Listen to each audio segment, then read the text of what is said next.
దానికంటే పెంచాలి కదా, పెంచి చూపించలేదు. తర్వాత పొదుపు లక్ష్మి మహిళలు, ఐకేపీ మహిళలు, కద్మా కార్మికులు వాళ్ళందరికీ పెంచుకుంటూ వచ్చినాడు.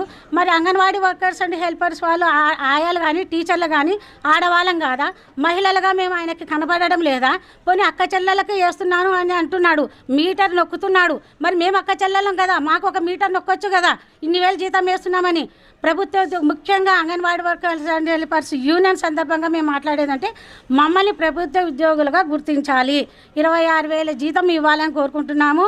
తర్వాత రిటైర్మెంట్ బెనిఫిట్స్ ఇవ్వాలా, తర్వాత గ్రాట్యుటీ పెంచాలా, తర్వాత అంగన్వాడీ టీచర్లలో కానీ ఆయాలలో కానీ ఎవరైనా మరణించిన వాళ్ళ ఇంట్లో ఒకరికి ఉద్యోగం ఇవ్వాలా. పెన్షన్ 5 లక్షల వరకు అడుగుతున్నాము. కానీ మన విజయవాడలో మేము ఎంతమంది ఎంత కష్టపడి మేము ధర్నాకు విజయవాడకి వెళ్తే అంత నిర్దక్షిణంగా ఆడవాళ్ళు మహిళలు అనకుండా పోలీసులతో మమ్మల్ని కొట్టించి రైళ్లలో బస్సులలో ఎక్కడంటే అక్కడ అరెస్ట్ చేసి ఉరికిచ్చి పరిగెత్తించి కట్టించినాడు. మరి అప్పుడు మేము మహిళలం కాదా, అక్క చెల్లెలం కాదా? రేపొద్దున ఈ మహిళలము, ఈ అంగన్వాడీ టీచర్లు, ఈ హెల్పర్సే కదా మేము ఓట్లు వేసి ఆయన గెలిపించేది. మరి అప్పుడు అక్క చెల్లెలు మీకు చెల్లెమ్మలని చెప్పి మాకు ఇది చేసి మోసం చేసి ఇప్పుడు మమ్మల్ని మహిళలుగా గుర్తించడం లేదు. ఇది చాలా ఇదిగా భావిస్తున్నాము.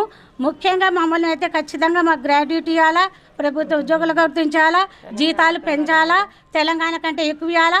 మొన్న చర్చలు జరుపుతామని చెప్పి జరిపినాడు. ఏం చెప్పినాడు? నాయకులను పిలిపించి ఇదిగో ఈరోజు చర్చలు జరుపుతున్నాం, మీరు సమయం మానుకోండి అన్నాడు.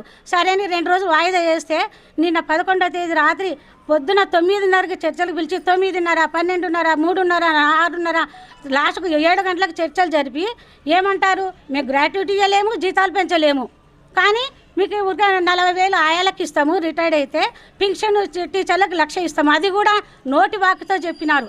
అందుకని మా యూనియన్ నాయకులు, మా రాష్ట్ర కమిటీ నాయకులు చెప్పిన ప్రకారము మాకు జగన్మోహన్ రెడ్డి ప్రభుత్వం దిగి వచ్చి మాకు జీతాలు పెంచేంత వరకు, గ్రాట్యుటీ ఇచ్చేంత వరకు మీ సమ్మె ఖచ్చితంగా చేస్తాము.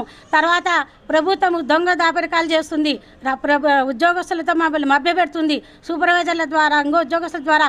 మీకు మరిన్ని వీడియోస్ కోసం ఛానల్ ని సబ్స్క్రైబ్ చేయండి, లేటెస్ట్ అప్డేట్స్ కోసం వాట్సాప్ ఛానల్ ని ఫాలో చేయండి, అండ్ లింక్ డిస్క్రిప్షన్ లో ఉంది.